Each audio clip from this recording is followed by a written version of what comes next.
They had to cancel a couple of meetings. Hello, everybody. Hi, Here we are.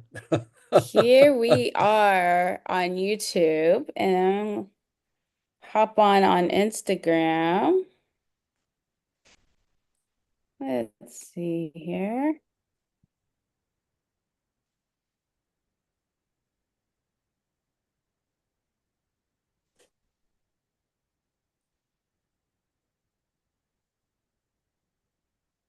Live. Okay, Okay, I'm waiting for let's. you to be live on Instagram and I'll ask to join.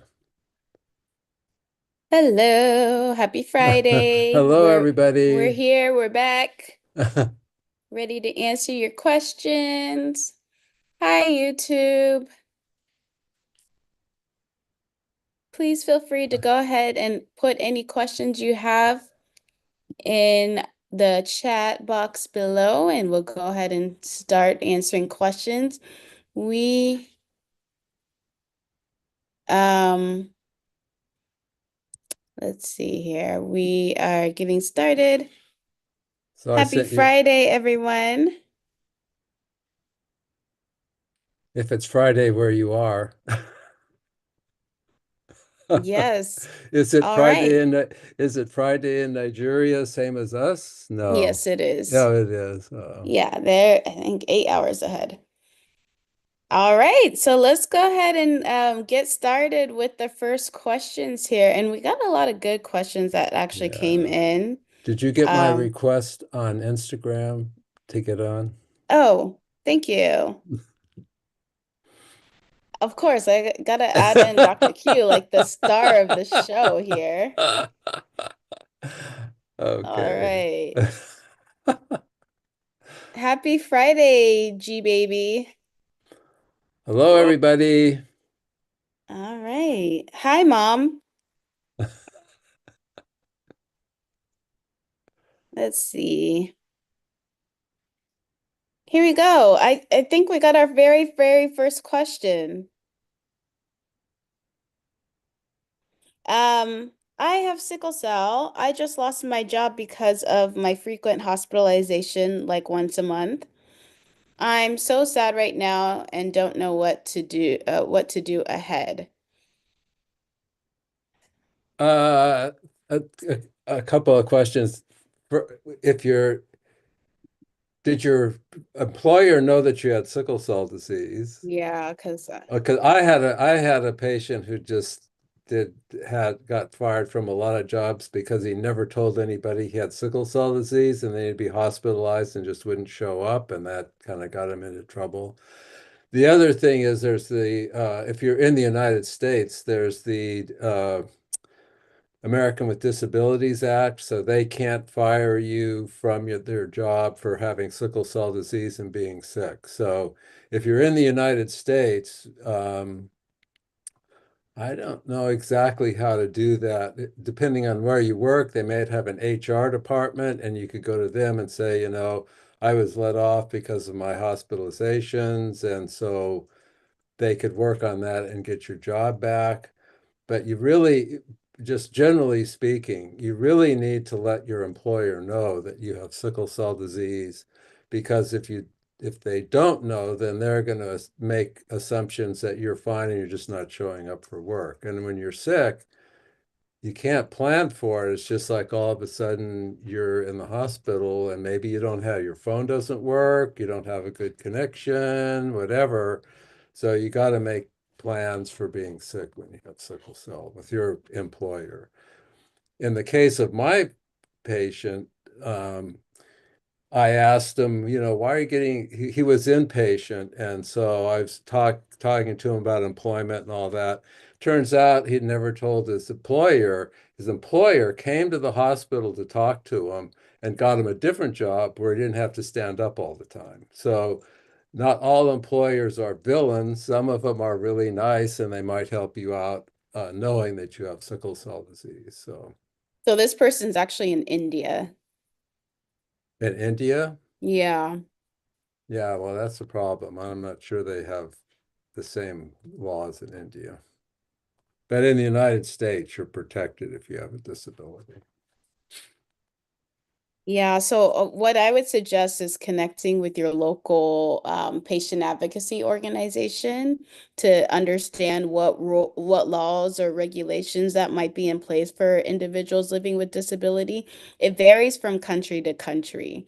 So maybe there was some sort of violation for, your termination of your job that local organization would be able to help you navigate. But it's difficult. There are some countries who don't have any type of laws or regulations surrounding individuals with disability, which is pretty bad. Um, so yes, that would be my advice to you is to check around and connect with local advocates and organizations, sickle cell ones, or any health ones, and see what options you have available for next steps. So there's one here that says, when having sickle cell anemia, how do I cope with anxiety and depression? And I can't see where that person is, but if they're from California, Cayenne Wellness in Southern California has a grant with a statewide minority psychology um, system, and you could if you have sickle cell, you get free support from those people. So if you do have anxiety and depression, which is extremely common in people with sickle cell disease, you need to see your primary care or social worker and get into and be in a group, a sickle cell group, to talk to other people. And if that's not enough, then you need individual support. It's a big deal. And most people blow it off and just don't want to tell anybody. Yes, she says she's in the US, so I So does Cayenne provide those services? for free. Is it only for California residents, It's or is only it for Cal. They just have a contract with a statewide system. And it turns out that they're all minority African American therapists as well. So that's helpful. so for those who are outside of California, I guess I would have a similar answer to the one I just had is connect with local organizations to see what resources, maybe there's some sort of mental health resources, maybe even with your hospital as well. They might have mental health resources that they may be able to provide for zero cost or low cost. And yeah, it would be digging into what resources are available to you within your locale or within your region. Um, and please do it because, there is that large correlation between anxiety, depression, and sickle cell.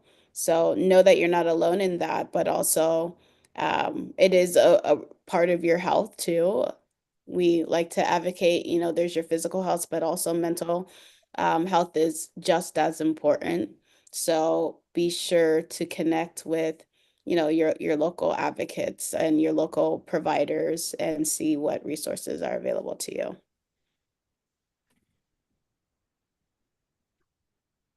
Um, so, oh, you guys got a lot of good questions. I haven't caught up yet. But this is the next one I see. When a person with sickle cell has a baby, can the trace can the trait be transferred? Yes, that if you have sickle cell trait, your child can have sickle cell trait. If your partner has sickle cell trait, or not just sickle cell hemoglobin S, but another type of hemoglobin, there's a possibility of having sickle cell disease. So yes. So, I have sickle cell SS, and so that means all of the children that I would have trait at least because I only have my sickle cell gene to give to my children. So my husband, he's AA, he only has A to give, which is the normal or typical gene. And so all of our kids will have sickle cell trait. So that's how that works. Now, if you have a different genotype like sickle cell SC, you could either pass down the sickle cell gene or you can pass down the C trait or C gene. And so that child could, given that if the partner is also AA as well, that child could either inherit sickle cell trait or C trait, which they're two different types of traits. Um, so hopefully that helps. You have the genotype, you have the two letters, and it's either one of those letters that you're passing on to your children. And if you're in the United States, all states now have newborn screening for hemoglobinopathy. So you would know whether or not your child had trait after they were born. I mean, yeah, you should know. You should know ahead of time. These But systems you aren't should, perfect, but yeah. there's a percent chance of having a child with trait, depending on what your genotype is. Okay.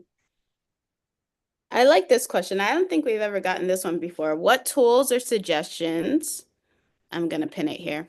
What tools or suggestions do you have to help calm kids before their regular blood work?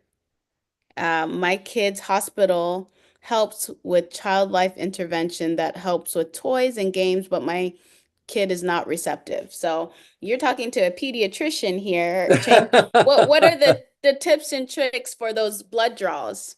Well, I think one of the things that could be helpful, and they may be able to do this, is if you have a good phlebotomist, the person who draws the blood. So there's kind of I was a nurse, I was a pediatric nurse, and I was pretty good at phlebotomy. So it require it, you don't want someone who takes three sticks to get the blood from your child. So if there's a good phlebotomist that you know, you can actually maybe request that or talk to if you have child life, they can help you request that a particular phlebotomist is the person who draws the blood from your child. And if that person is kind of a nice person and chit chats with your child beforehand and kind of calms them down a little bit, that's very helpful.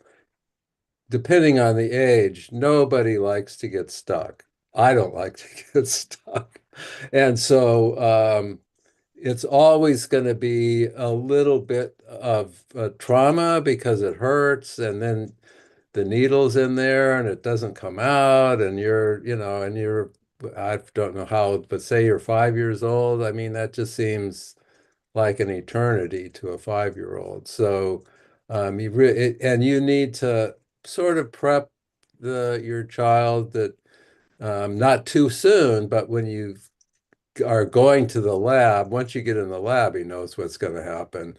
But talk to him about it and try to help them get through it. But it would be really helpful to have, if it was possible, to have one or two phlebotomists who knew your child. And so it wouldn't be just like some random person coming in and drawing his blood. And they would have to, he's screaming and kicking. If this is the same person he's screaming, then there's child life, and you could actually, if you're in a hospital that has pediatric psychology, it would be worth it to have a psychologist consultation to figure out if there's a way for him or her individually. Is there something that you could do to help your child with the sticks? Because then you have sickle cell disease, as you know, there's lots of sticks. And I did a lot of the phlebotomy myself because no other doctor does that, but I was pretty good at it. So I started IVs and did phlebotomy in my practice, and the kids knew me, so they kind of had the idea that I was trying to help them, and after a while, that was much easier to do.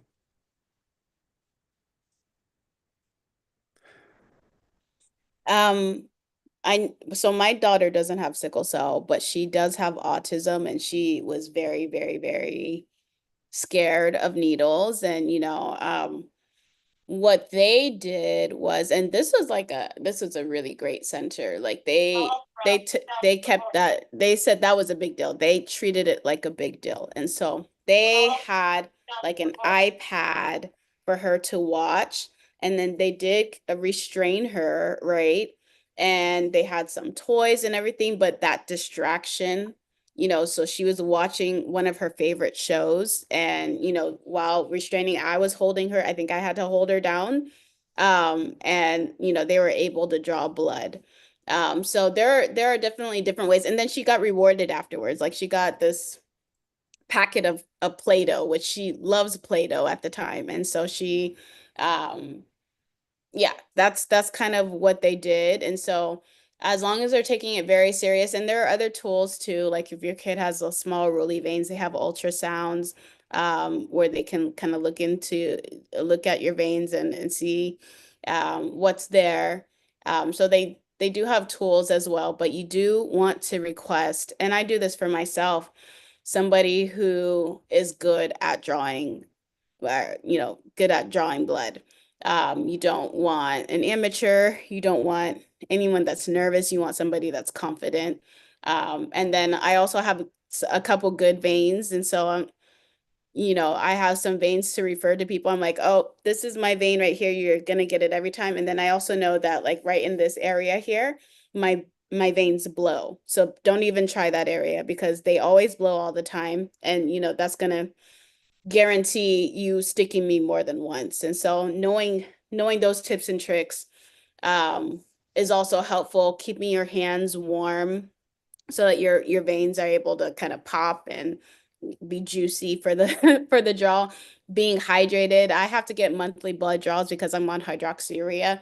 So I have to like drink a gallon. I'm over exaggerating, but like drink lots and lots of water beforehand so that that blood draw is it's one stick and out, and not, them having to look for different veins. And so there's a bunch of tips and tricks that you can consider also, so that you get one stick and it's done. And then, rewards are always great. And then distractions always great too. So that's my 2 cents on that. Yeah, and if you're cold and you're scared, that actually makes your veins a little bit smaller, harder to stick. Oh, interesting. If you're cold, if you're scared. Yeah. Yeah. Okay. Yeah. All right. You guys got a lot of interesting questions today. What causes sickle cell? What causes sickle cell? Yeah, what causes Okay. sickle cell? Okay, so It's a good question. yeah, it is a good question. So sickle cell disease is obviously a blood disease. Um, there are many different kinds of sickle cell disease, but the most common is hemoglobin SS. The next most common is hemoglobin SC. And then there's hundreds of different kinds of hemoglobins, and most people don't even know they have some kind of unusual hemoglobin. But there are other hemoglobins with hemoglobin S that can cause symptoms like sickle cell disease. So if you have SS, what happens is when your blood is oxygenated, the hemoglobin inside the cell is in a liquid phase. So it's just like, it doesn't, it's just the hemoglobin is just floating around. But when it gets deoxygenated, so when it goes through your veins and releases the oxygen to your tissues, which your tissues need, and sickle hemoglobin carries oxygen just as well as other hemoglobins. But once it releases that oxygen, it starts sickling. The hemoglobin molecule actually changes shape, and that allows the two hemoglobins to form a long, long chain. And that long chain uh, distorts the shape of the red blood cell, and it's called sickle cell anemia because back around the turn of the century, when they first discovered sickle cell anemia in the United States, they thought the cells were kind of looked like a sickle, like you use to cut grass or whatever. So that's why it's called sickle cell disease. So that distorts the cell. It also changes the membrane of the cell, so it's very sticky and it sticks to the insides of the vessels and blocks blood flow. So on the other side of that blockage, there's no oxygen. And that's why you have pain with sickle cell disease. You have what's called ischemia or cell damage due to lack of oxygen.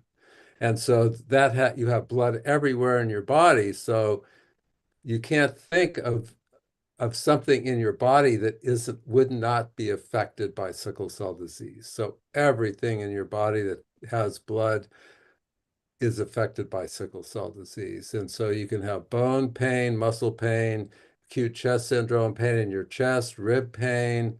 It damages over time, it damages every organ, some organs more than others. So it's there are things you can do to decrease that. Hydration, hydroxyurea, my favorite word to use.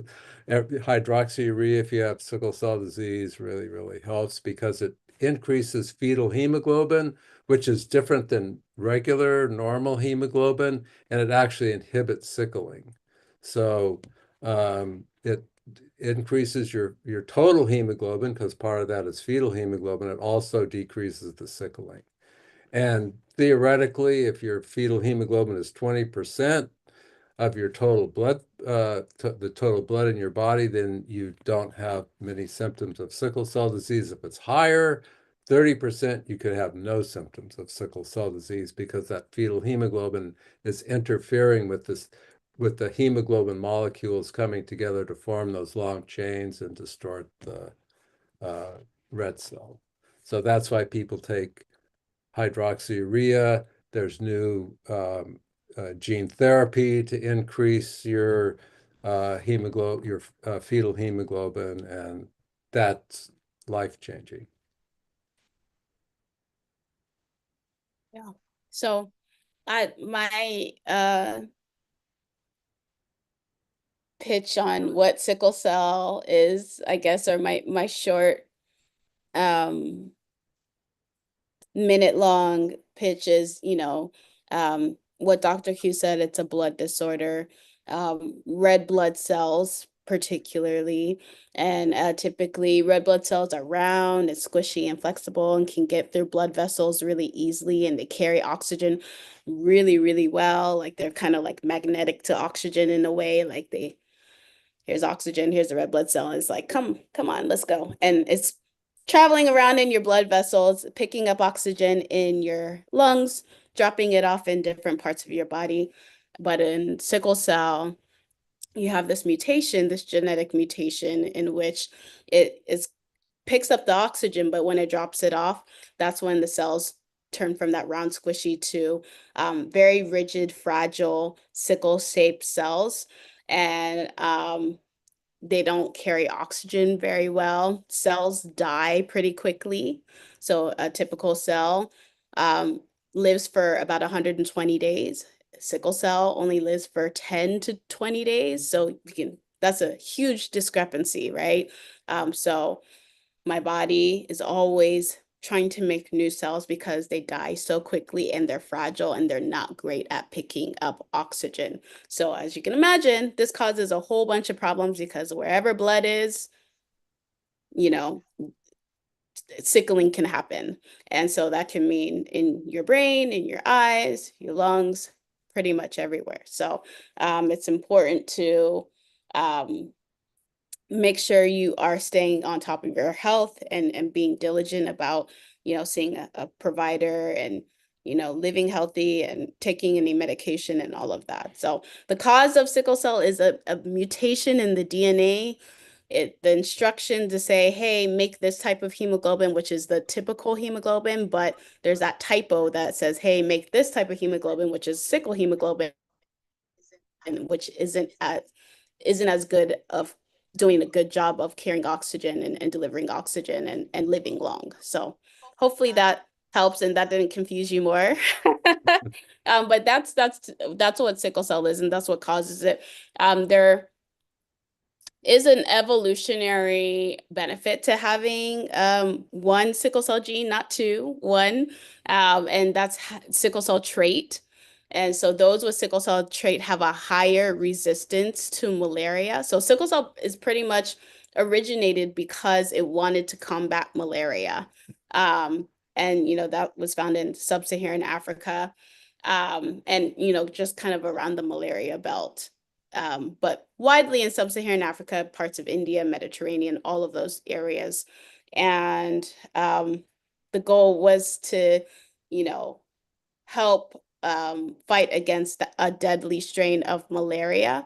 And so those who have the one gene, one sickle cell gene, sickle cell trait, they have a higher resistance of uh, getting that malaria, that life-threatening malaria. Unfortunately, those who have two sickle cell genes like me do not have that same protection. We can get really, really sick. So um, I kind of coupled that up with a question that we got because I saw we got a question on, malaria. So that's sickle cell. That's the cause of sickle cell, nature's way of combating malaria. But if you put two people with sickle cell trait together, you get sickle cell disease, and that protection, unfortunately, doesn't extend to those living with sickle cell disease.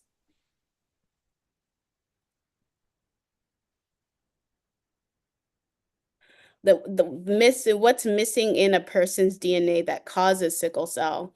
I don't There's I know nothing, yeah. there's nothing missing. Like Cassandra said, it's a typo. So there's one little teeny change in the DNA that makes sickle cell disease, and that little change allows the hemoglobin that's produced from that DNA to sickle, to polymerize, to turn like into jello. So that's the problem. And in areas where there's malaria, you'll have a lot of people with sickle cell trait because they're protected. In fact, people with sickle cell trait are more protected than people with normal hemoglobin. So in an area where there's malaria, mo most people, if historically would have sickle cell trait because they would be the survivors. And then in children in low-income countries or where there's no health care, if you have sickle cell disease as a child, you usually do not survive until you're before 5, because any infection or other things that can happen to you, those children don't survive. So back in the day when they realized African American people had sickle cell disease, they went to Africa trying to figure out, well, how did this happen? Is there sickle cell disease in Africa? And there wasn't. And the reason why was they were looking at adults. They all had trait, but there was nobody with sickle cell because nobody survived to adulthood who had sickle cell disease in Africa. And it was the same way here in this country um, until they developed hydroxyurea. And people who were able to get blood transfusions for strokes and stuff like that. So it's a very complicated story. If you know about Yeah. sickle cell disease, then you know a lot about medicine because there's a lot of things that happen to people with sickle cell disease. And it's a rare disease, so most doctors don't really know too much about it, unfortunately. Somebody just Um, wrote, I have sickle cell disease and I'm 33 and told I wouldn't survive past 19. And a lot of people are told that. It's Today, it's not true. why do doctors say stuff like that? Like what is I, what is the reason? I don't have no idea Like why it just people, wouldn't why, ever make sense to me to say something like no. that, you know? Well, when I started many decades ago, most people with sickle cell disease and another hemoglobinopathy called thalassemia I don't know who told them, but they were all felt like they would never make it to 30. And they used to have a special birthday party when they were 30 because they had survived that long. Yeah. Hopefully, doctors, they should know better than to say something like Yeah. that today. It's hopefully that was a thing of the past. I don't think they're called expiration dates. And I don't think I was ever given an expiration date. Um,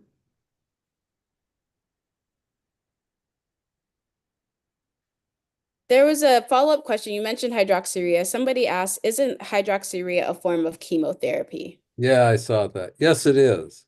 In fact, the way they realized hydroxyurea could help with sickle cell disease is that people getting hydroxyurea for cancer had high levels of fetal hemoglobin.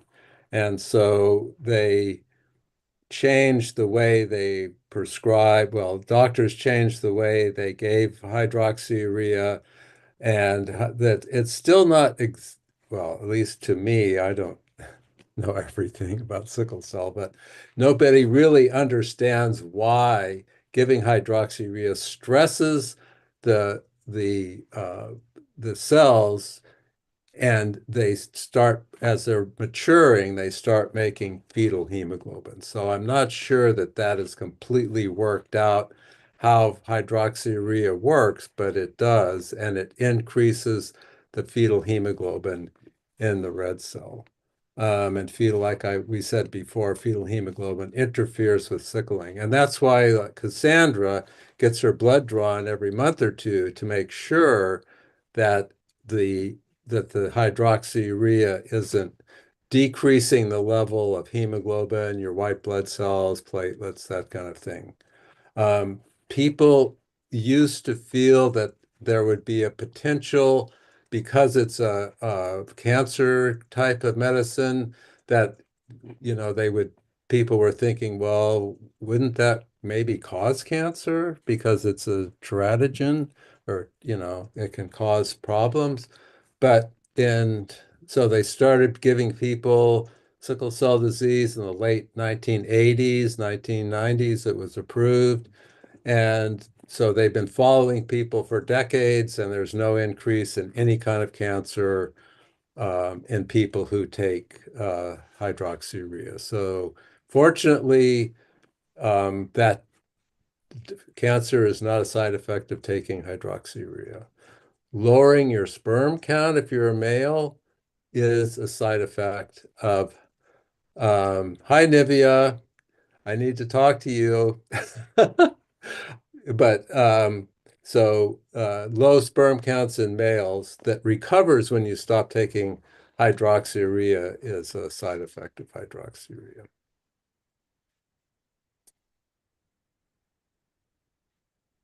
After an SS child, is the next baby's genotype also different or not? So there's depending on what you and your partner have for your trait status.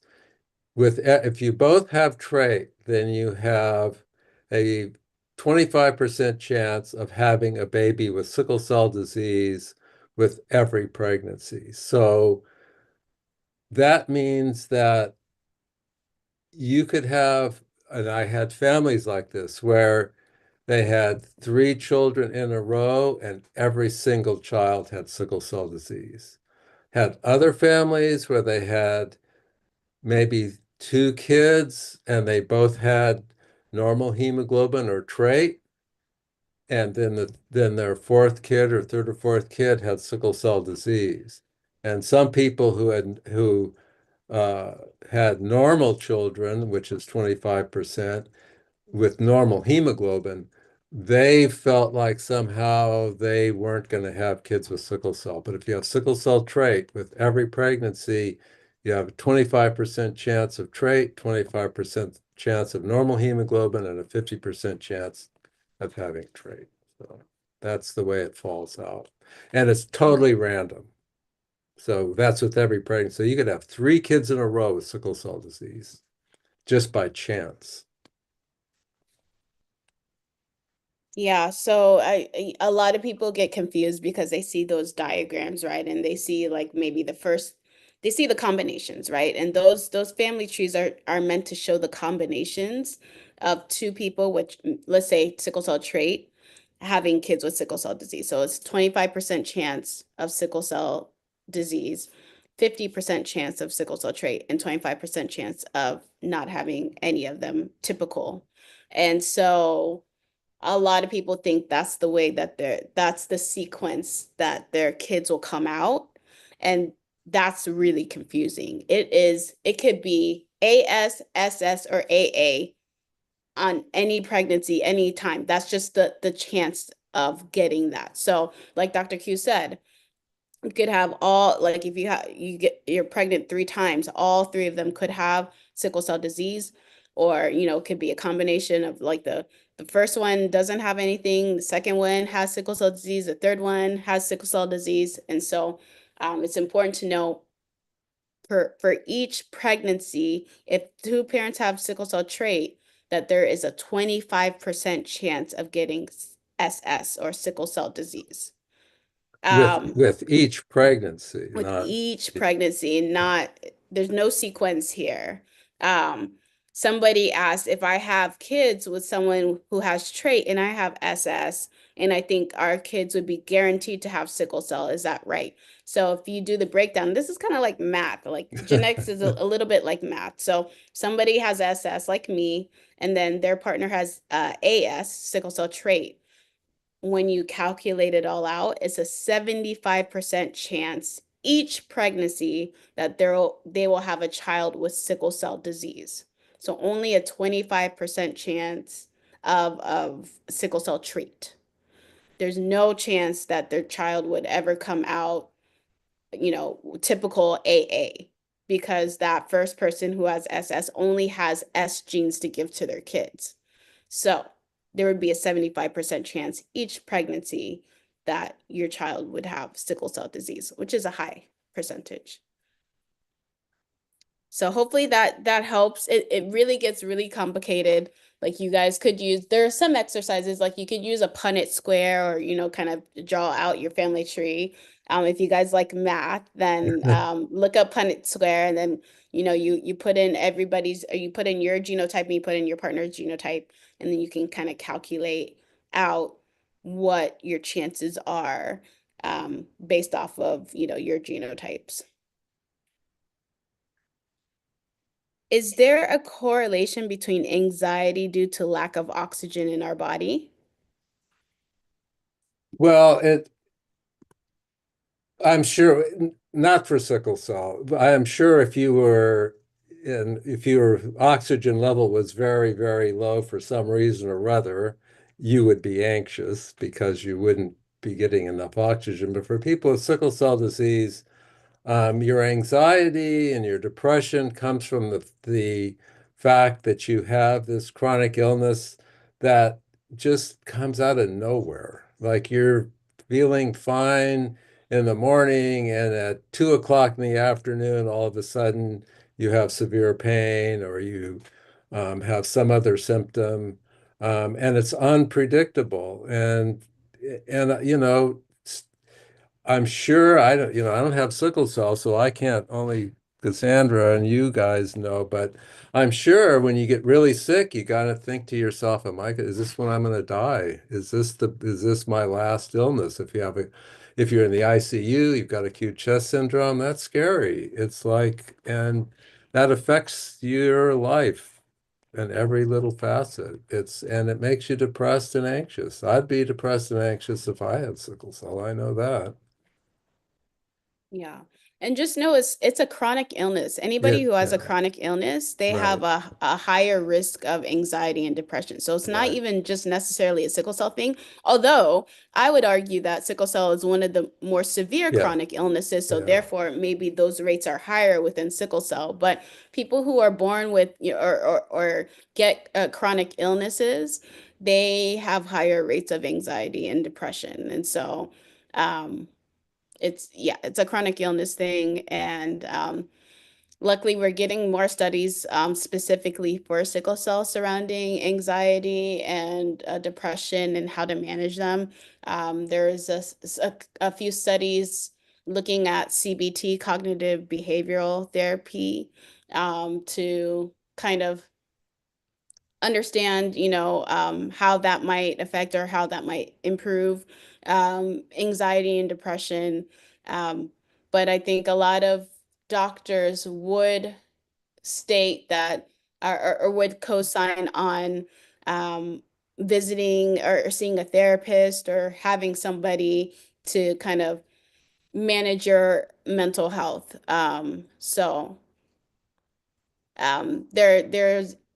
There are therapists, there are some people are diagnosed or some people see psychiatrists as well and are, given medication to help cope. So depending on your level of anxiety and your level of depression, it's a good conversation to have with your provider and to have it often and to check in often in regards to mental health because it is higher in prevalence within sickle cell disease. And sickle cell disease is different than other chronic diseases because, say, you have diabetes or something like that, it's something you're coping with every single day. And um, with sickle cell disease, you can feel fine and then all of a sudden, out of nowhere, be incapacitated by some complication of sickle cell disease. So it's a little bit different than other types of chronic illness. And I think that kind of up and down contributes to the feeling of anxiety that you can't figure out what's going to happen next, kind of thing. A lot of people say the worst part about sickle cell, and you guys let me know if you agree or disagree. The worst part of sickle cell is the unpredictability of the disease.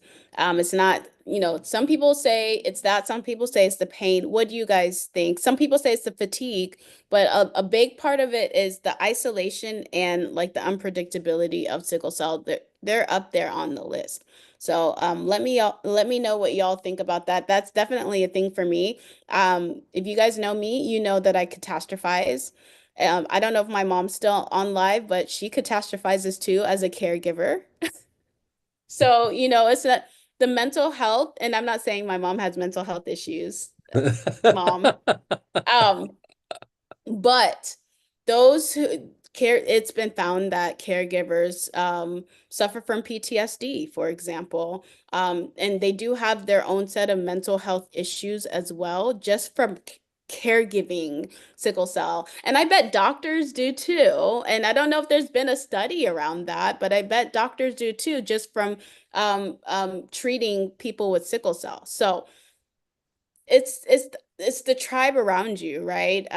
Everybody needs to get checked for mental health because it is, there are traumatic events associated with sickle cell disease, and they're sometimes hard to recover from mentally. And so, yeah, the suggestion is to talk with somebody on a regular basis and um, just keep up to date on what your mental health, do check-ins with yourself on what your mental health is. Are you happy? Kind of there's questionnaires, there's a lot of resources online, however you want to go about it. Or, talk with your provider about it. Somebody said fatigue and frustration with the inability to accomplish as much in a day. That is so real. That's probably my biggest thing is the fatigue and productivity because I like working. I like being a busy bee. Um, I feel like I have to always be doing something. And I think that's also that feeling comes from sickle cell for me personally, because it's like I don't know where my time runs out. And so I always feel like, oh, I got to do this. I got to do this. I got to do this. I got to do this. And so when I can't do it, it's frustrating for me. So, yes, fatigue is a pretty big one, and we're getting a lot more spotlighted Yeah, on fatigue. right. I know it sounded weird to me.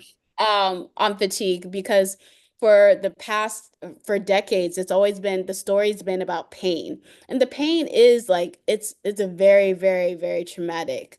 but maybe not something we deal with on a day to day, whereas fatigue we deal with we wake up already tired. Like I already know I'm gonna be tired tomorrow. Like I already know I need a nap in 10 minutes.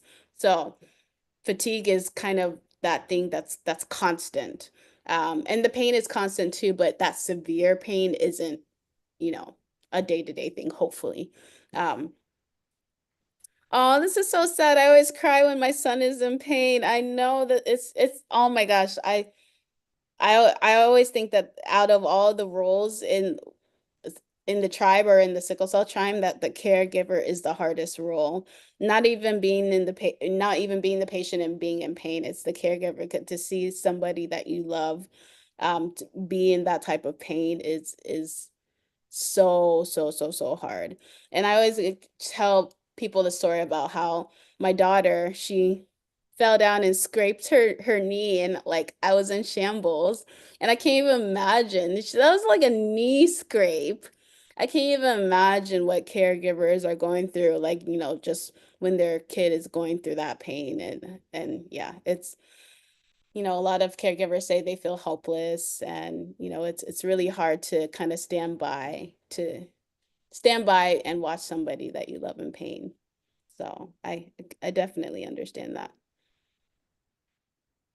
I think my fatigue is creeping up on me as I'm getting older. Every day I wake up tired. That sounds like me. Um, There's no real good studies about fatigue. There are studies kind of validating that people with sickle cell disease have fatigue, and it's extremely common. But I couldn't find a study where, for instance, they looked at people who got a blood transfusion for some reason, and did that help your fatigue or not? There's no studies like that. Do people who start hydroxyurea and their fetal hemoglobin goes up and their total hemoglobin goes up, does that change fatigue? So nobody really there's a lot of reasons why you could imagine that people with sickle cell disease would have fatigue, but nobody's ever done a study to show that this is the reason for it. But you can imagine that just having anemia would be give you fatigue. and sickle cell fatigue is not like everybody else's No. fatigue. I'll just go on and state that. So, like, how there's that friend that wants to be empathetic but ends up not landing right, where you're like, oh, I'm fatigued. And they're like, oh, me too. It's not the same. It's not the same at all. Like, no. Um, I so stayed up and watching a new movie all night and I'm so yeah, fatigued today. yeah, that's not the same. Like I have half the blood you have, and the half of the blood that I have doesn't function properly. So yeah, no, no, no. So you let them know. Um, Somebody said, I don't know what your question is, but they asked me to scroll up. I don't know where your question is. If you don't mind asking it again, and we have to wrap up in a few minutes, so I really want to get to your question. So if you don't mind posting it again, I will go ahead and ask it. Um, you guys have a lot of great questions here. Mm. This one's funny. How to get rid of chocolate allergies in SS. I don't think there's an association between the two. I wanted to ask this just to let you guys know, not everything is sickle cell. Right. Not everything is sickle cell. There, unfortunately, and I used to think that, oh, I have sickle cell, so I'm not gonna get anything else because I got sickle cell. Like it's enough. There's no way I'm gonna get any other thing. And I found out I was gravely mistaken. Like I know people who have sickle cell and went through breast cancer or have sickle cell and had lupus. And so don't get trapped into thinking that the cause for everything is sickle cell. You have health issues outside of sickle cell. I have high blood pressure that is not related to sickle cell at all.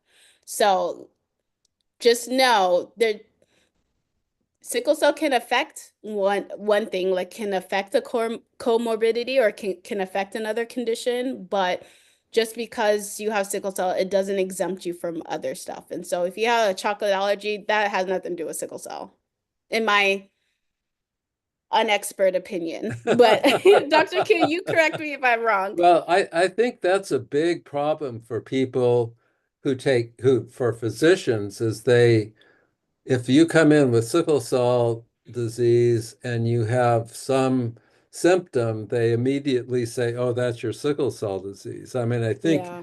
the job of the physician is to make sure that it could be sickle cell disease, but it could be something else, and you have to look at that something else because treating the sickle cell disease isn't going to necessarily treat whatever else is going on with the person who comes in. I hope you get it fixed because I love chocolate for us. You know, how can you the chocolate allergy?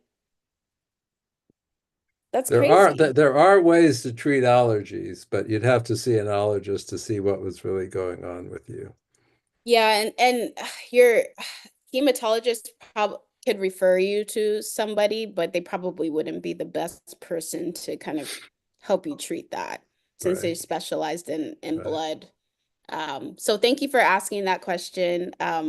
Because I do like to drive home the point that not everything, I think we think every kind of health ailment is sickle cell related, but also doctors think that too. And so don't let doctors tell you. If you know something's not sickle cell and you come to the doctor and you tell them this is not sickle cell, they need to make sure to not group that all together. Okay, I'm gonna scroll down to see if the person um reposted their question. Oh my gosh, there's like 10 more questions. Ah, okay.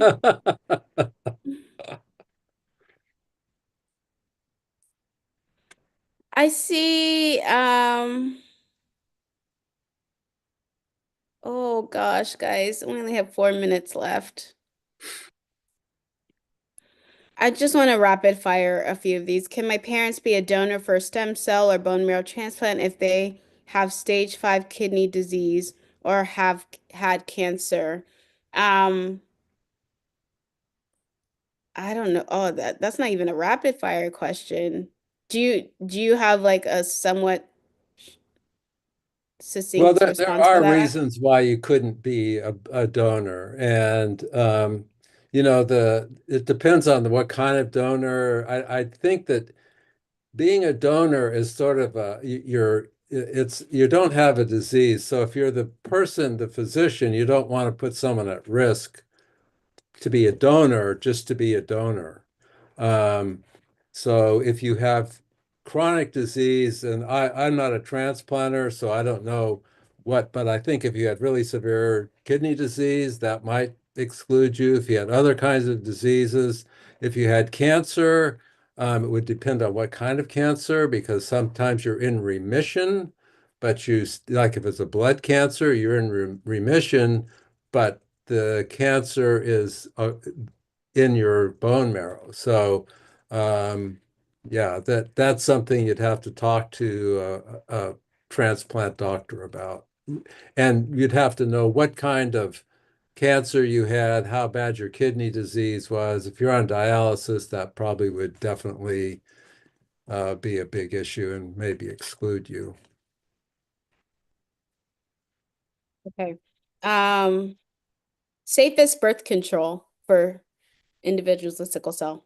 Birth control, is that Yeah, what the safest. Depo-Provera is the best one, progestin, or um, but what you need to do is you need to go to your OBGYN and figure out and along with your uh, sickle cell doctor and figure out what is the best kind of contraception for you, because there are lots of different kinds, and it depends on whether you want like an implant or you want to have a IUD or you want to take a pill every day. So there's a lot of options, and you should really discuss that with someone who knows more about it than I do, for sure. Difference between a stem cell transplant and bone marrow transplant, they're essentially the same thing. A bone marrow transplant is a type of stem cell transplant. And so it's Right. where they get the stem cell from. So they get the stem cell from the bone marrow. But people use them interchangeably. And Uh, people also call gene therapy a transplant because technically you're taking your stem cells, the progenitor cells in your bone marrow, you're changing those cells, and then you're transplanting them back uh, into your bloodstream. So that's also considered a transplant.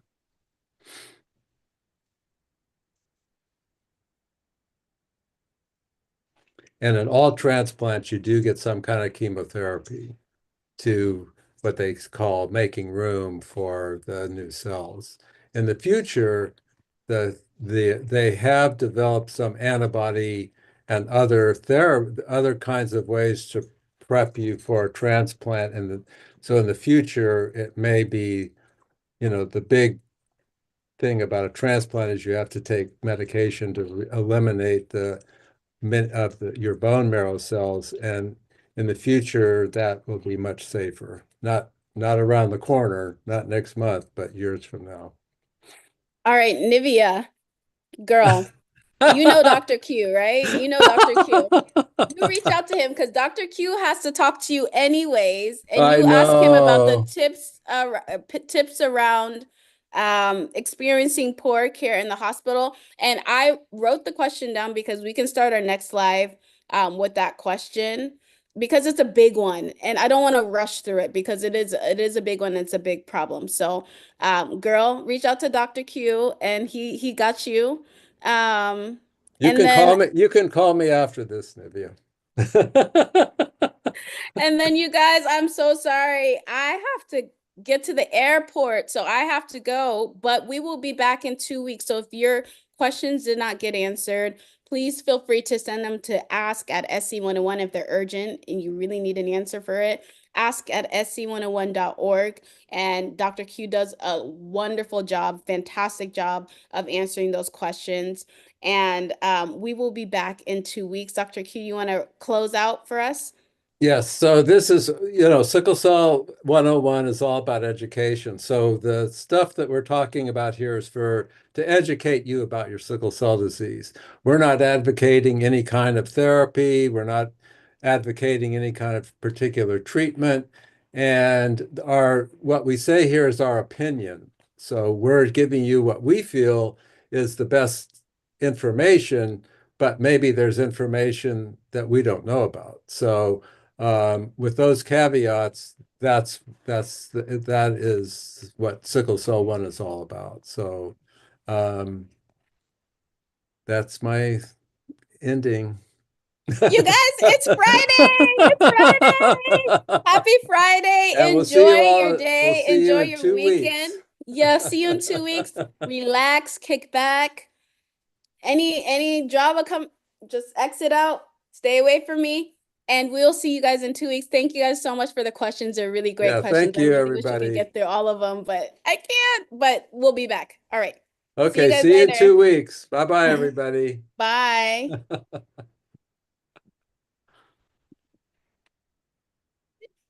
That was fun.